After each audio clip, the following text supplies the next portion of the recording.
I would then also question where your motivation comes from. So there's two forms of motivation. So there's a term called your kind of locus of control or locus of motivation, and essentially what that is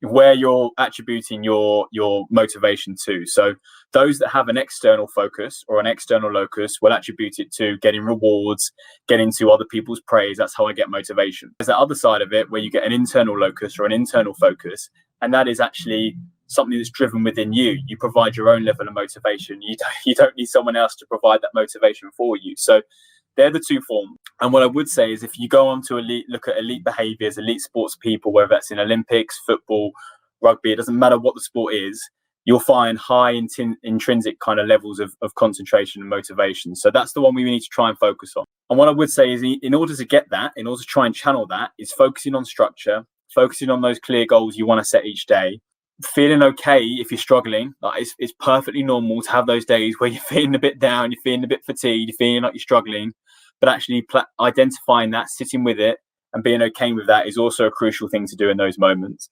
Don't just say, nah, that emotion will go. Actually sit with it, understand where it's come from, be with it and play around with it a little bit, because if you discard them, then it goes to that kind of bottle, bang. And at the end of it, you bottle things up and then the frustration pours out. So actually deal with it as it comes, focus on it, and really come back to a sense of structure and routine to kind of follow your day with. So that would kind of be my kind of recommendations, but it's difficult. It's not easy. So again, just play around with your own routine, find your own motivation, and go from there.